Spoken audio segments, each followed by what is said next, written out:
A very warm welcome to all of you. Thank you for joining us in this webinar on how HR tech will affect HR department in 2020. I'm Manali Vyas, your host for this webinar. This session will be of 45 minutes along with your Q&A session. This webinar is conducted by Synergita. Synergita is a cloud-based performance management software which not only automates to resolve all employee performance review pain points, but also enables employee engagement, employee training, and employee development through its unique features. The first presenter for today's session will be Mr. Adrian Tan. He is the co-founder of the Resource Group Singapore, a boutique agency that specializes in HR and grant consultancy for SMEs. He has over 15 years of entrepreneur experience in HR over 5 companies. He is the co-author to career guidebook, Everything You Wish to Ask a Headhunter. He is awarded as an HR Entrepreneur of the Year in 2013. The second presenter for today's session will be Ms. Joyce Lim. Joyce has worked with several IT MNCs for the past 10 years, and now she heads the business operations for Synergita in Singapore, which includes the sales and business development, supporting clients from various MNCs and see through their automation of performance management initiation process to enable teams and individuals to contribute to continuous improvement of business processes and performance. Now, before handing over the control to Adrian, here are some housekeeping instructions. All phones are set to mute. If you have any questions, please type them in the chat window located beside the presentation panel. We have received several questions from the registrants which will be answered by the speakers during Q&A session. We'll continue to collect more questions during the session, and as we receive, we'll try to answer them during the session. In case if you do not receive answers to your questions today, you will certainly receive them through email. So thank you for your participation and enjoy the session. Over to you, Adrian. Thank you, Manali. Okay. Hi, everyone. Adrian here. Thank you so much for joining in today's webinar, proudly brought to you by Synergita. My name is Adrian, and today I'll be sharing with you about HR tech and how it would affect the HR department in a few years to come. So I know Manali has mentioned this, but maybe I could just give a bit more background. So my career is primarily in HR. Started my recruitment company in 2004. Another one along the way, then I actually went into career coaching, and it also sort of dovetailed into very much in the technology space, where I get to interact with a lot of technology players within the HR tech community. And that's how I started to cover and write and assess the HR technology within the Singapore landscape, and also recently more into other countries as well. So I write about this on my personal blog, which I'll share more with you later on. And it's really quite accidental. It started when I was looking at something similar by CB Insights, but I couldn't find anything locally, so I decided why not do something myself. So with 17 names at that point in time, it just grew quite organically as I went to each different companies asking them, do you know any other companies that should be on the list but not here? And over time, 17 grew to 70. So this year did an update. There's about 120 over names. I'm very certain there's more to come, having been through a few HR tech events and learning of new companies looking into the Singapore market.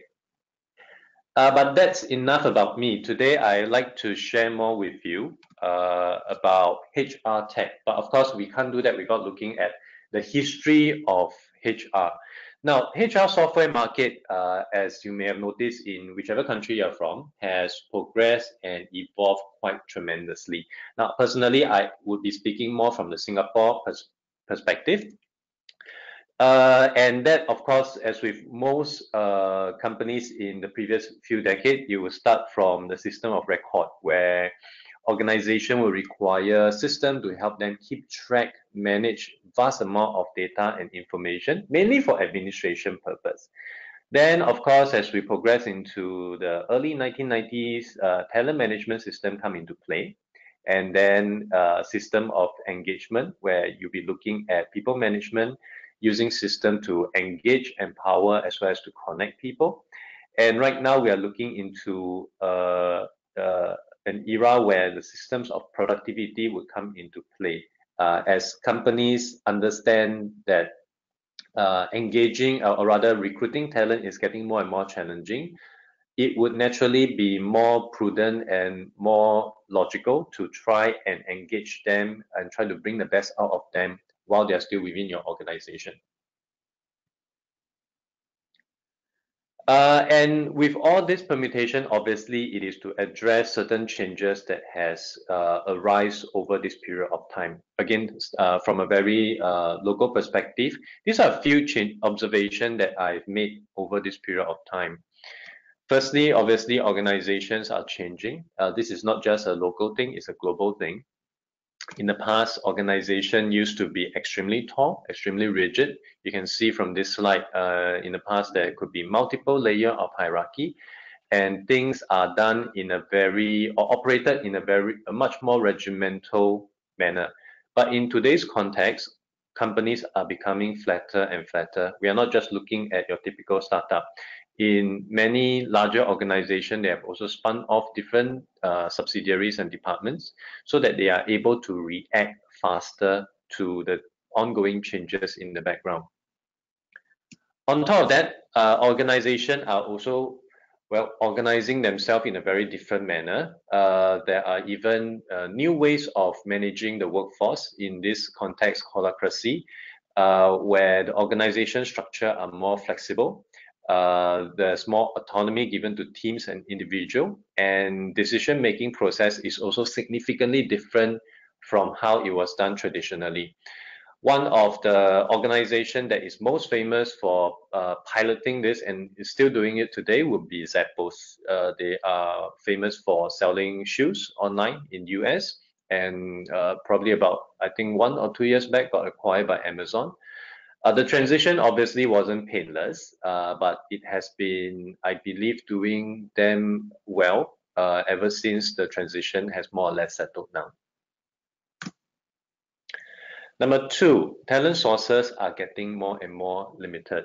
Again, in Singapore context, we are looking at a situation where the gig economy is growing tremendously, be it private ride sharing, food delivery, home cleaning, you name it, there's multiple players within the market. And obviously, each of these companies are throwing lots of money into the system in order to attract not just users, but also people who can deliver that kind of work. That has obviously taken away quite a significant number of new entrants into the job market, especially the new graduates.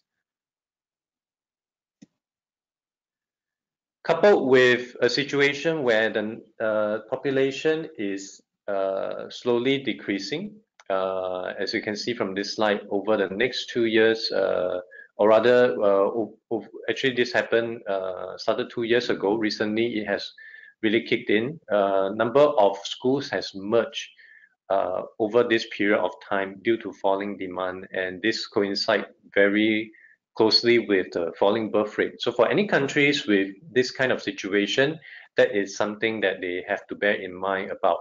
If I'm not wrong, I think I read a report yesterday where South Korea is also facing a situation where for the first time in history, the number of aging workers actually outgrew the younger one.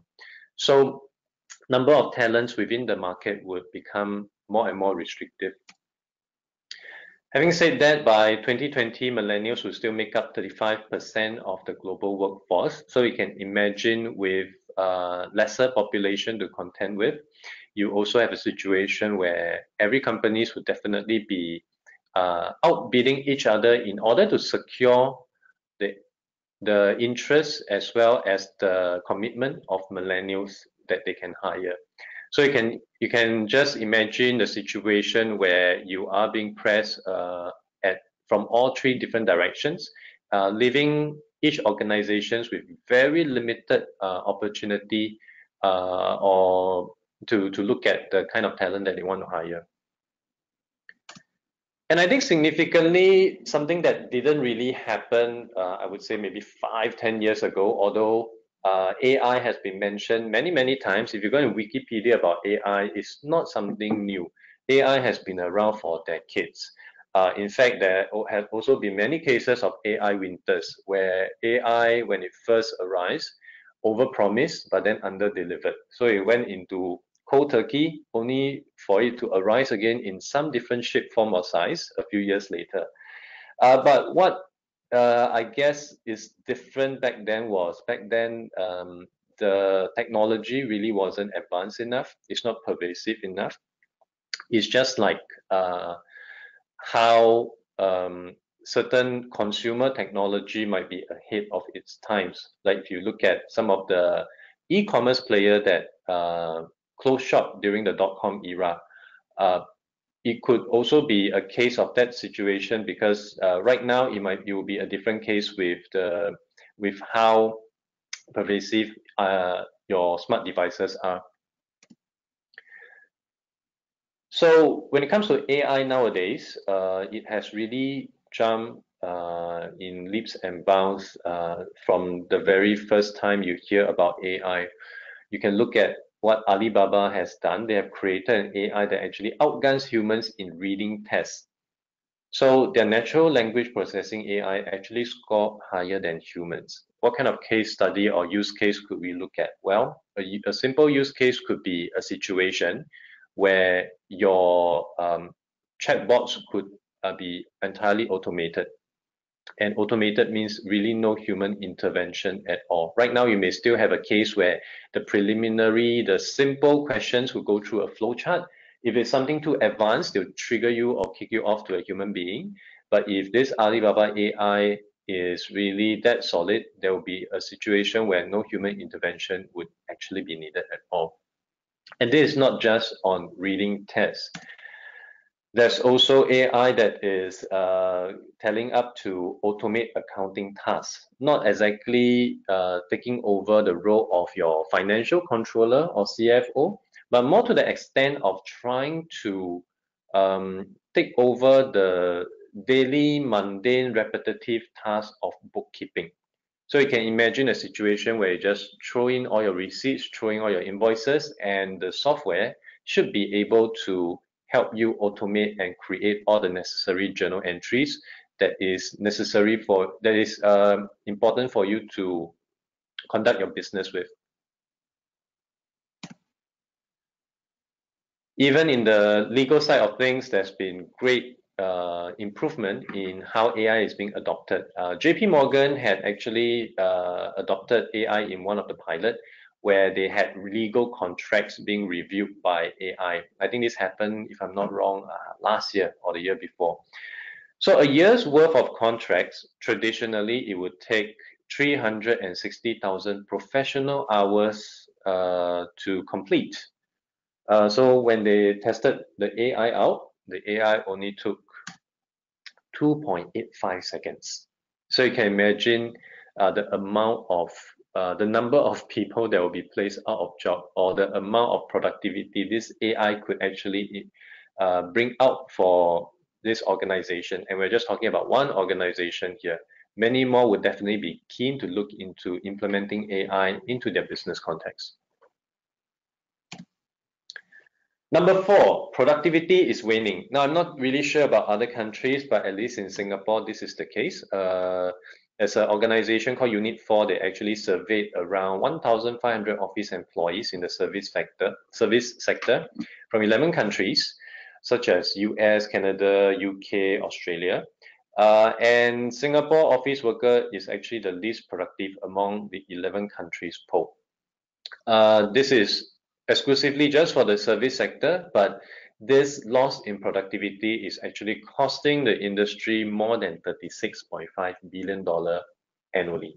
Now, number is big, almost unbelievable. But if you look at your organization per se, I'm very certain many of us, be it right now or in our previous role, we have seen many cases of fake work where things are supposedly done, but they are never being done for whatever reason. Now imagine if that didn't happen, how much more productivity can you get out of it?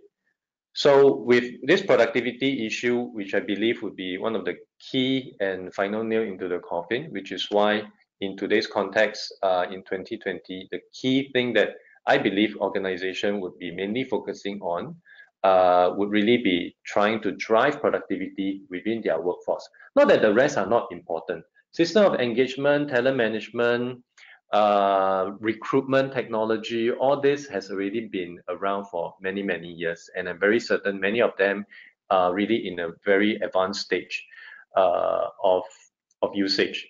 But for looking at the current slate of talents that your company already have, trying to use data, trying to use evidence to drive out more productivity, to drive more output, I think that is still something at a very infant stage, and it definitely create an opportunity where companies as well as vendors has a lot of room to innovate, to be very creative, and really to experiment and see what might work and what doesn't.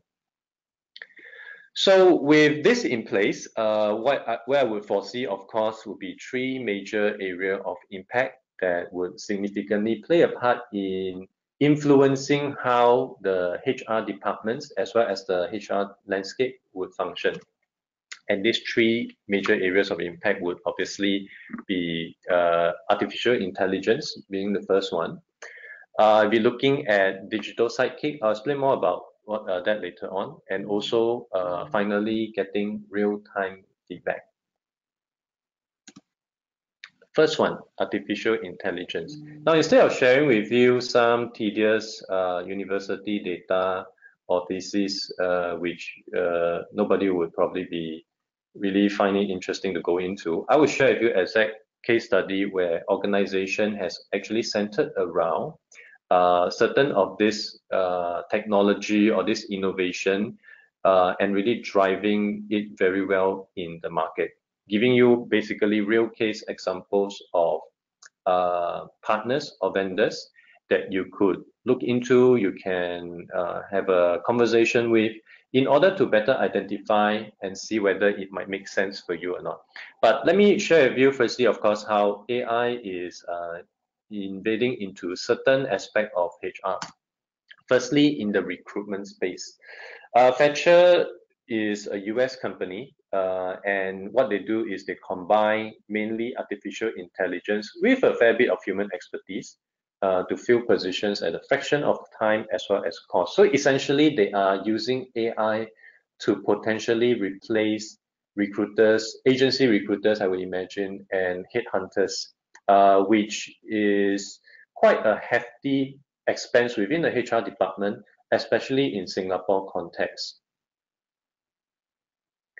And what they would do basically is with the ability of the AI to go out to the market, crawl whatever social footprint that they are able to identify, and of course with the keywords and the instruction given by the user to identify a short list of individuals, which allow you to obviously reach out to them. AI is also being used in other aspects of recruitment, in this case, screening. Impress.ai is a Singapore company. They have also recently been engaged by DBS Bank with a white label solution to help them conduct the first layer of screening, given that a company like DBS would probably be receiving hundreds, if not thousands of applications on a daily basis.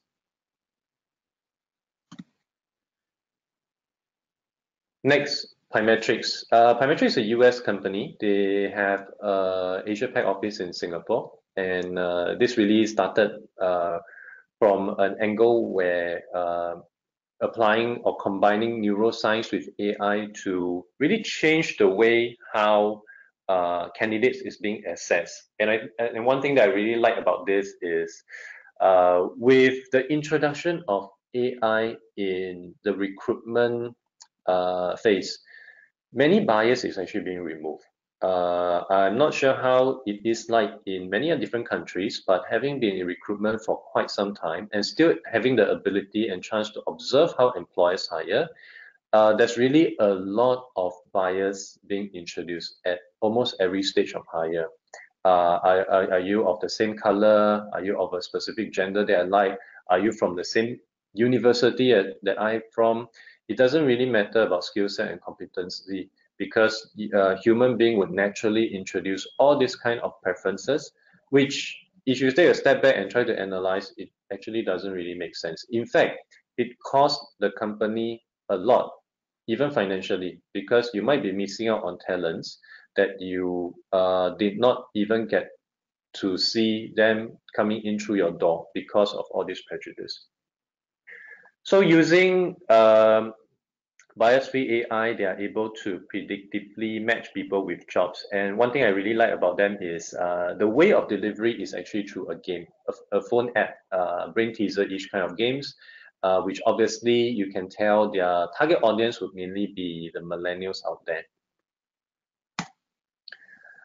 And you also have organization like Pulsify, another local company, using AI and as well as big data to identify and really to rank their individuals within the organization much better, so that for purpose of maybe engaging a new project or for succession planning purpose, you can finally use an evidence data-driven approach instead of relying on this thing called gut feel that no one has been able to quantify or even find a common benchmark for. AI is also being introduced into the space where you might go beyond just chatbot screening. In fact, for most companies, I don't think any one of them will hire anyone after being screened successfully by a chatbot. You may want to get the individual to come down for an interview, but before that, you could even get them to do a video interview. In the case of this company, Gecko, they have an AI play onto their video interview platform, because it's not just creating a YouTube platform for individuals to upload the video. It also the AI actually allow detection of micro expression on screen, and that would send certain signal together with the answers that they're trying to convey across. Next, digital sidekick. Now, digital sidekick, the way I look at it would be, think of them like the Robin for your Batman, but of course in a very digital manner. Now, some of this product may also carry an AI element. It is never a case of exclusivity. And what we have seen here, it would really be looking at different kind of sidekicks. They may not work well together, but individually they are helping to shave a lot of time off the HR department and also adding a lot more productivity. First one would be Textio. Textio is a US company. This is what they basically do is they call it the augmented writing platform. Think of them as any writing platform that is available out there for writers, for journalists, for book writers, but this is purely for writing very good job description. And one of the good things that they have is they have huge database of about 100,000, last I checked, of different job description from different companies that they can curate. And based on the information and based on the data that they've gotten from all these different job descriptions, they are able to tell you whether the specific sentencing that you've written in your job description is good enough or not, or whether they'll attract the right target audience or not. Another aspect where a digital sidekick will come in useful would be onboarding. Now, onboarding has really been something that I personally believe highly neglected by organization as well as HR department. I personally have witnessed this in my past organization where the individual who is who's here on day one didn't have their computer ready, don't even know who to speak with, email address not yet created, and things like that. Put yourself in the shoe of that individual, you will never feel good. And we often say first impression counts. First impression definitely counts. And if first impression is that crappy, you can imagine how subsequent impression would be. So an onboarding app like Day Zero would help you to deliver and streamline the entire process to make sure every single new hire that you have through your company would enjoy and go through the same awesome experience that you truly want them to see, using a notification as well as a structured workflow. Everyone within the organization will know what is their role, when is the right check-in time period, and also to ensure that after the entire onboarding process, however long it may be, the new employee would be best well equipped in knowing the fundamentals of the workplace and start gaining new work experience to become more productive.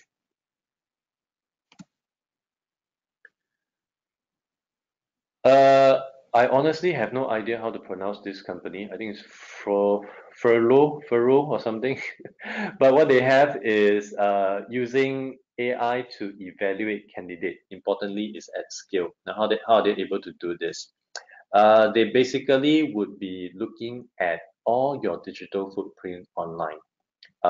Unless, of course, your target audience doesn't have any, then definitely there won't be anything to do about that. But for anyone else who has that, the system will be able to look into their LinkedIn, Facebook, Twitter, whatever they have, and be able to put together a persona of the individual you are trying to check out. Think of this as your I would say a pre-recruitment background check, which obviously doesn't involve you or anyone calling the individual former employer. So this is a good way for you to assess and give a gauge and get a gauge on how suitable you might want you think this candidate would be, which obviously would mean that you need to allocate precious time to sit down and conduct an interview with him or her. And lastly, this is one of my personal favorite. It's called EV. It actually schedule your appointment. I'm not sure how many of you schedule appointment yourself or you have secretaries to do it for you. If you have, that's good. For someone like myself, I don't have one, and it can really be a pain in trying to figure out the right timing, especially when there's more than two individuals involved. So traditionally, how do you set up appointment? You just keep emailing each other, trying to find pockets of time where it would just be empty for both of you, and then someone will send out a calendar invite. When you send out a calendar invite, you realize you forgot to send out the location, and things just go on and on and on. If you are especially in the sales force, this can be a big time sucker. So how EV does it is it will read into your Google Calendar or Office 365 calendar. Whenever you have an appointment to schedule, just email your recipient and CC to EV. EV would take care of the rest. You won't be in the loop at all until the appointment with the right time, the date, an open date, as well as a venue is being set up. And of course, it's able to do so because it has full access into your calendar. This has been a godsend, honestly, and it really helps to reduce the amount of unnecessary admin work in my perspective, from my perception, to free up a lot more time so that I can do other stuff that truly matters. Lastly, real-time feedback. Real-time feedback is something, if you think about it, perhaps maybe 3, 4, maybe more 5 years back, it's really, really hard to get much real-time feedback. I think back then, the key thing that people are being gauged on is still done on an annual basis, at best biannual. So getting real-time information is really tough. But in today's context, that has changed tremendously. And I'll start off with this company called Rescue Time, one of my personal favorite. I actually installed this on my laptop.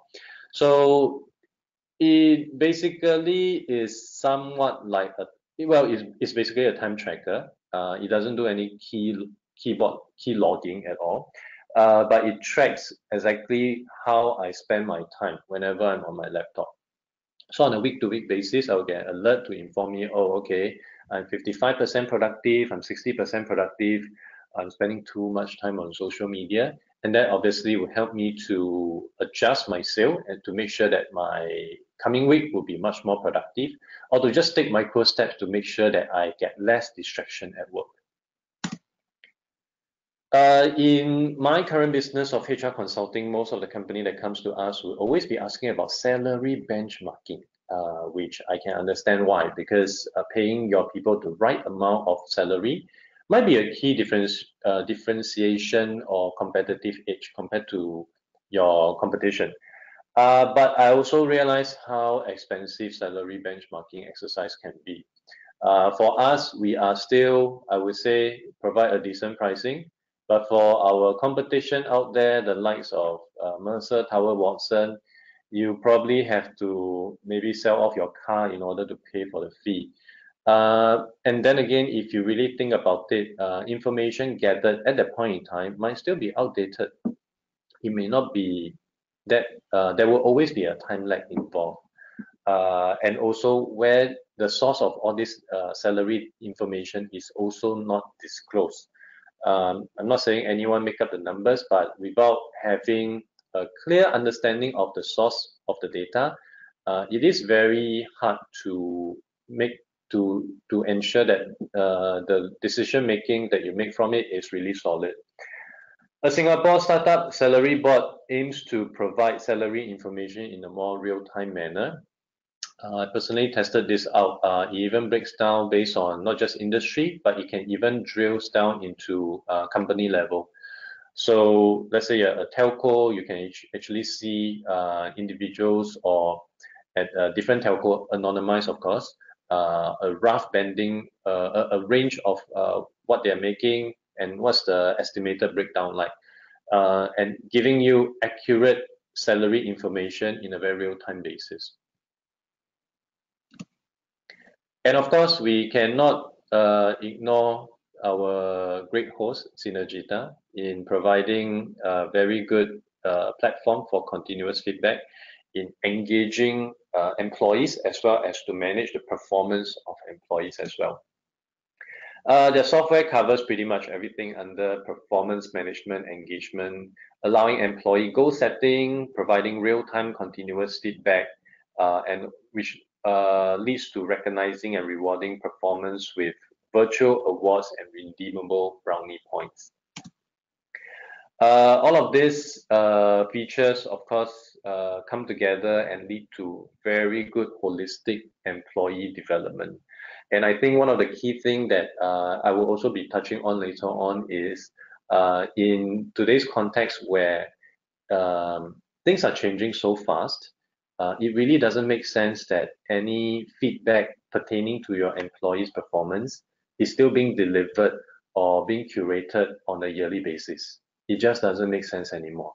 If my son make a bad mistake in January, I wouldn't wait until Christmas to tell him he messed up. It just doesn't make any common sense. The only reason why people are doing it is because they're just trying to kick the can down the road. If you can ask me to do it, a performance review every 10 years, I would do it as well because I don't have to go through the pain. But unfortunately, pain is how we grow. Pain is how we recognize something is wrong so that we can take corrective measure. And that is why continuous feedback, which obviously provide you with real-time information, is very crucial in helping an organization to grow. You can visit Synergita website to learn more about their groundbreaking features of the product. I had a conversation with the CEO Shankar earlier on. He was telling me about some new features as well. May not be on the website, but if you were to drop them an email, I'm very certain they'll keep you posted once it's out. Okay, maybe I can take a breather here since I've been talking non-stop for 35 minutes. I just like to understand, if your company isn't yet adopting HR tech, what might be your primary reason? Would it be lack of management support, don't know where to start, or simply no budget, or it could be any other thing? All right, with that in mind, let me close off this presentation with how I would foresee HR in time to come, or to put it more definitive, in 2020. Okay, firstly, beyond automation, you're looking into productivity. As you can see how AI is revolutionizing business productivity. They are boosting employee productivity by improving workflows, expediting search and discovery, and also fine-tuning collaboration. Right now, many AI is still very much single use, but the single usage AI is improving significantly and at a much faster pace. With what I've shared with you earlier on, those are the things that they can already perform very, very well. I'm very certain at every single pinpoint that is to come, definitely AI will play a huge part. Of course, as any consumer out in the market, please be discerning. Please do a bit more research. I have also come across vendors that claim to have AI, but there isn't really much AI. It can also be a word, just like blockchain, highly overused. So ensure that you go through the system at length to ensure that it truly has that value add across, whether AI or not.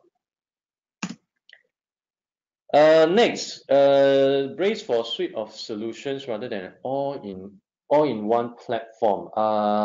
In my experience, I get to speak with quite a number of HR practitioners. They've probably been in HR when I'm still in high school. Not that I'm very young, but they are aware of what is out there in the market from a technological standpoint, but they also realize there's just too many of them. Now, just for those who are not aware, in Singapore alone, there are about 120 plus HR tech suppliers. That's probably more. So you can imagine if you are just to use 10% of them, you need to have 12 different logins. It can be very painful. Which is why it leads many of them to think about, I would prefer a solution that could be more all-in-one, that has one platform with 12 different features. At this moment, I think many ERP solution providers, they are catching up, and they, I believe, would be making quite a fair bit of strides in that way, but they are also stretched too thin. You really cannot expect a big HCM platform to be excellent in employee engagement, to be perfect in performance management, to be awesome in salary benchmarking. It is really very hard. They only have one single R&D department. So either you wait and see, but time is not on your side, or you be more gung-ho and go ahead and brace for a situation where a suite of solutions would be able to fix your individual pain point. I shared earlier on, performance management will no longer be an annual affair. This article actually came out early last year. I believe there's a few more other different case study if you were to Google about it. Many companies are no longer using annual appraisal anymore. And I think slowly, well, actually not slowly, in fact, with huge urgency, I highly suggest companies to start experimenting in this field. Getting honest feedback from your employees, two-way feedback, is actually very critical, and it is a competitive edge that other companies may find it very hard to replicate because they don't have your employees. So think about that. If you want to outmarket your competition, you can put up, if they put up a one-page colored ad in the newspaper, you can buy 2 pages, they buy 3, you buy 4. As long as you have money, you can just dump it and try to fight a war there. But when it comes to individuals, human being, creativity, innovation, it's all there. But only by putting initiating an effort to try and draw those information and wisdom from your employees and truly listening to them, that will be crucial. And that isn't something you want to do just once a year. Which of course leads us to embracing feedback for a better workplace. This is not exactly technology per se, but I think it's high time employers start truly listening to their employees. Their employees is really the best feedback conduit to a lot of things, the good, the bad, and only by listening well and listening clearly and having a clear intent to do good, you will be able to get those feedback and perhaps even turn it into your next competitive advantage. The never-ending war for talents call for better fighting machines that operates in a talent-driven market. On the right, you'll be able to see a map. It's a bit small, but if I were to zoom in under the recruitment aspect, so it actually covers 6 different markets, which I've mapped out all the, well, many of the HR tech suppliers, and within the recruitment category, actually, it is one of the most congested one, especially for China and more so for Japan. Obviously, if you look at demographic changes, population changes, Japan is honestly on almost the same path as us, aging population and all that. And for them, it would truly make sense to have a larger concentration of new, improved version of fighting tools in order to get better talents out there. And that goes beyond continuous or a better usage of your typical job portal. Just having 5 more job posting credits is not going to change much in the way you operate from a recruitment standpoint. You have to look at different tools to reach out to talents, especially talents that may not have heard of your organization. And this really calls for a radical look or courageous look at all the new technology out there that could help your cause. And of course, with all this information coming into play, it is also a situation where I believe HR can finally abandon gut feel and truly use data to drive their decision. In fact, I hear this from someone who is a CHRO in Singapore. She was saying this as a joke, but I think there's a lot of truth in it. She said, typically in a board meeting, you have the CFO coming in with the ledger telling you, oh, this is our performance. You have the sales director coming in with, market share, blah, blah, blah, all this kind of stuff. You have the HR director coming in with the attendance sheet, because that is probably as much as the HR can provide from a data perspective. But things has changed with analytics, with AI making better sense of all this information, with specifically designed analytical tools that are purely for HR purpose. I'm very certain there'll be a lot more significant data that you can derive from and make sense of, and of course, driving better decision making. So I highly encourage HR to start experimenting with what you can identify out there, but don't just wait for things to come to you. Really go out and seek out and see what's out there in the market. There's plenty of HR tech conferences, I would say, around the region. Go to a few of them, check it out, find out what they say. If you have to decide between the HR tech conference or HR leader conference, skip the leader one. There's so much, we need to reinvent HR kind of thing that you can actually stand and listen to. And of course, ultimately be comfortable with digital technology. It is really here to stay. Just like iPhone, just like your whatever technology stuff that you have, you may not like it, but it is here. Either you embrace it or you just have to find and be really, really good in using Microsoft Excel to replace whatever things that you can do. And with that, I would come to the end of my presentation. If you'd like to find out more about those companies that I mentioned, some of them are being featured on my personal blog, adriantan.com.sg. Just go there, check it out, and you get all the information. With that, thank you very much. Thank you, Adrian. Now, I would like to invite Joyce to share her experience. Meanwhile, all of you can start typing your questions and sending them to us. Over to you, Joyce. Okay, thanks, Manali. Thank you also, Adrian. You have walked us through how smart tech, digital assistant, and real-time feedbacks can positively impact HR. That's wonderful insights. So now I'm going to focus on real-time feedback more for the next 10 minutes.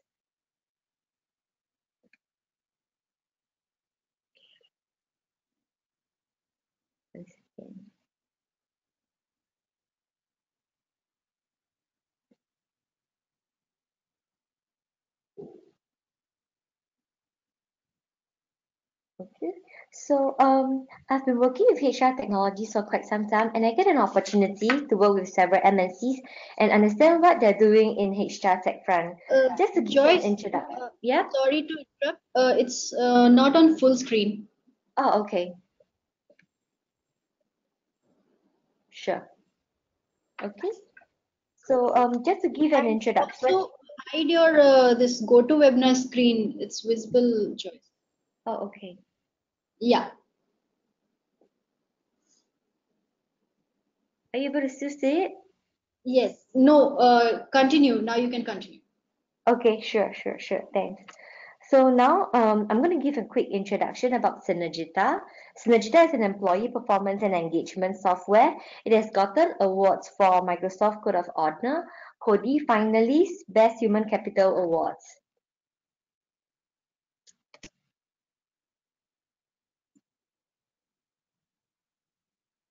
So these are some of our global customers like Yokogawa, Rexel Energy, Singapore Medical Association, Vedanta Resources, Briggs India, Carlsberg, Indigene. They're all using Synergita for automating their employee performance appraisal and continuous feedback requirements. So now we're going to have a poll questions. Have you digitalized your employee performance management process? Yes, no, partially.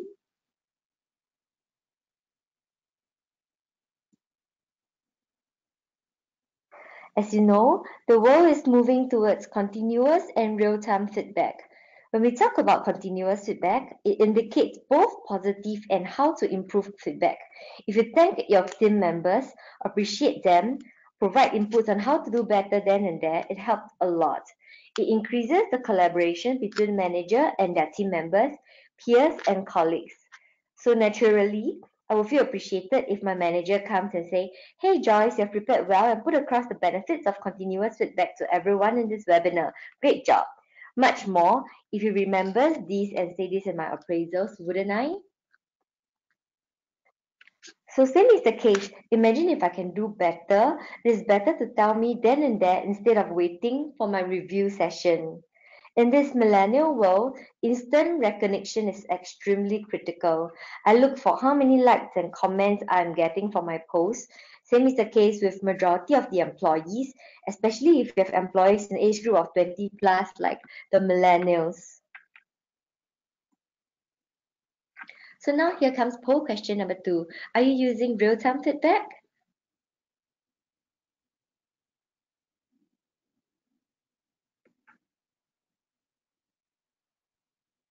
It is extremely easy to provide continuous feedback in Synergita as it is available on mobile app. Your employees can simply download it from Google or Apple Play stores and install it. Whenever you want to provide feedback, simply open the app, choose your team members, choose the reason like appreciation, awards, areas of improvement, and provide your comments. Appreciation, thank you, and awards can go to a corporate wall. Everyone can see this and they can congratulate the team member on their own, just like Facebook or LinkedIn. It will increase the employee morale significantly. Research indicates that appreciation is the way to increase employee engagement and performance level. Engaged employees will produce better results. So lots of companies have instituted employee awards inside the organization, like Sports Award, Rose Star, Employee of the Month, Salesperson of the Year, etc. Except that these are not documented.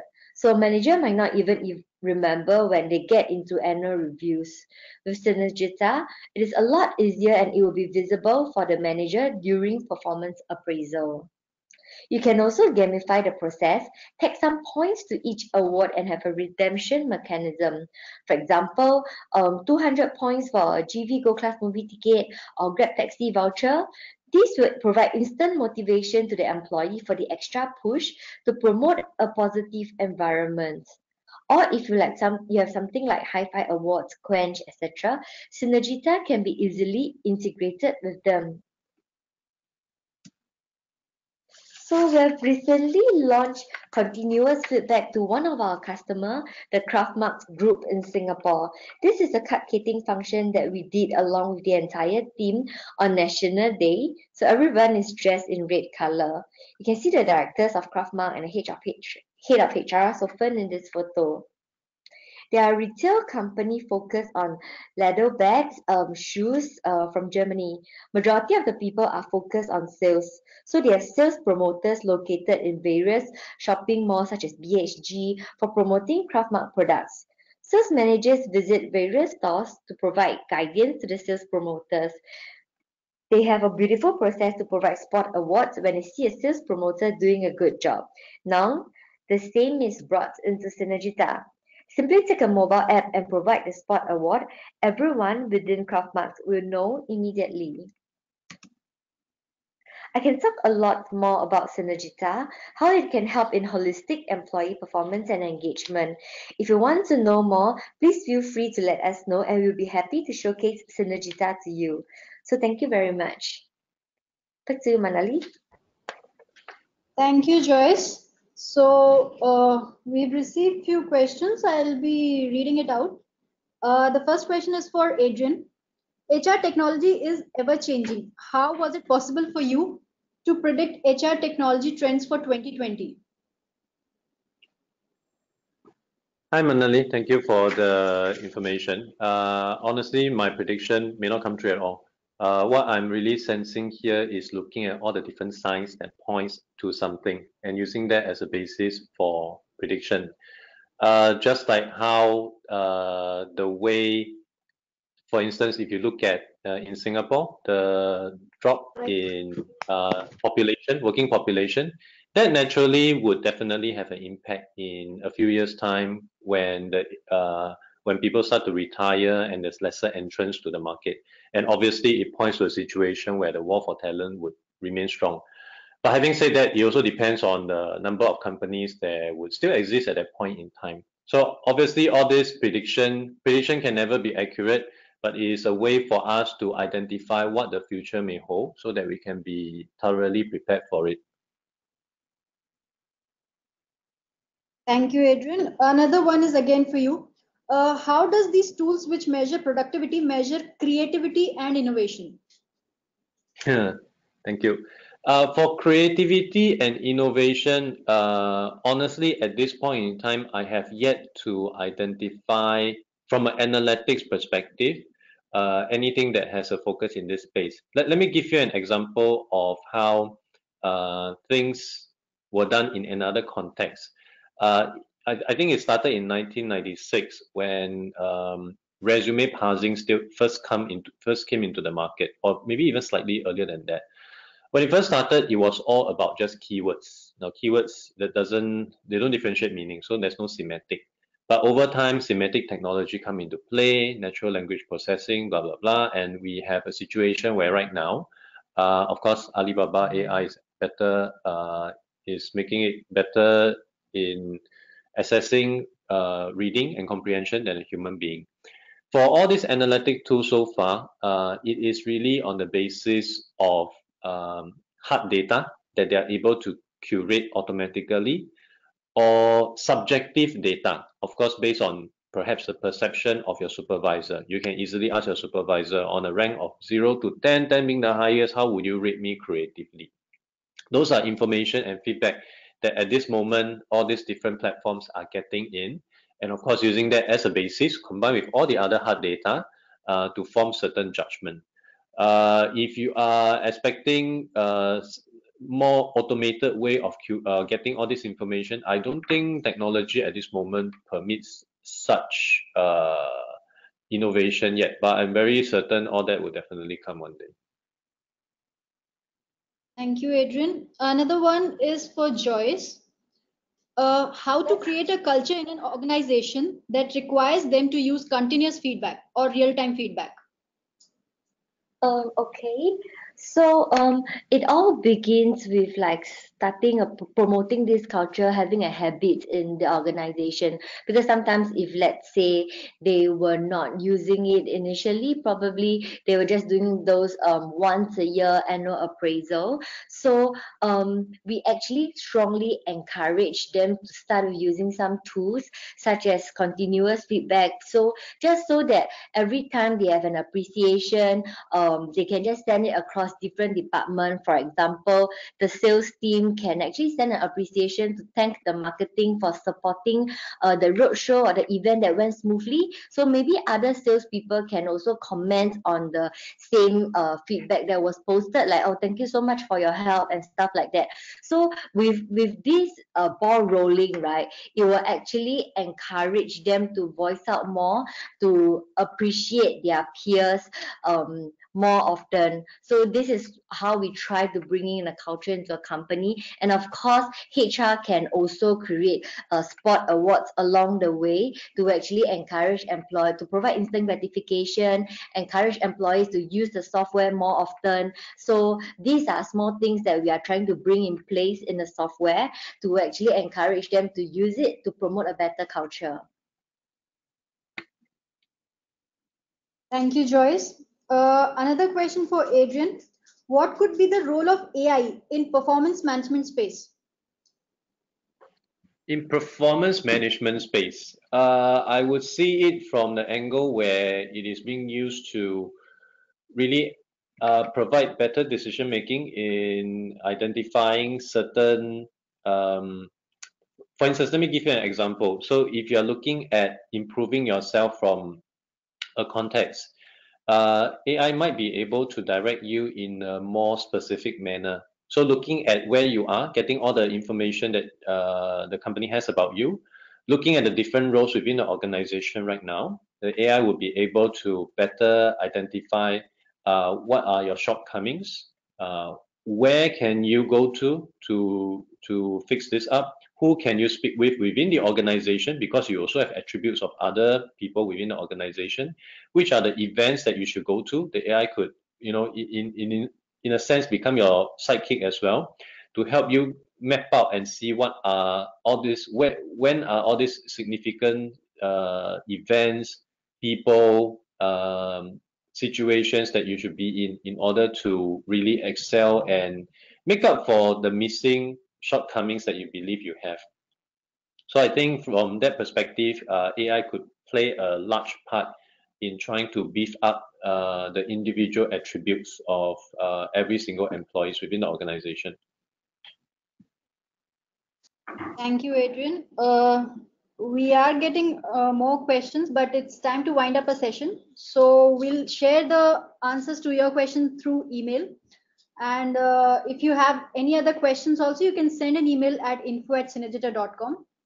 And we will send you the recorded version also of this webinar to all of you.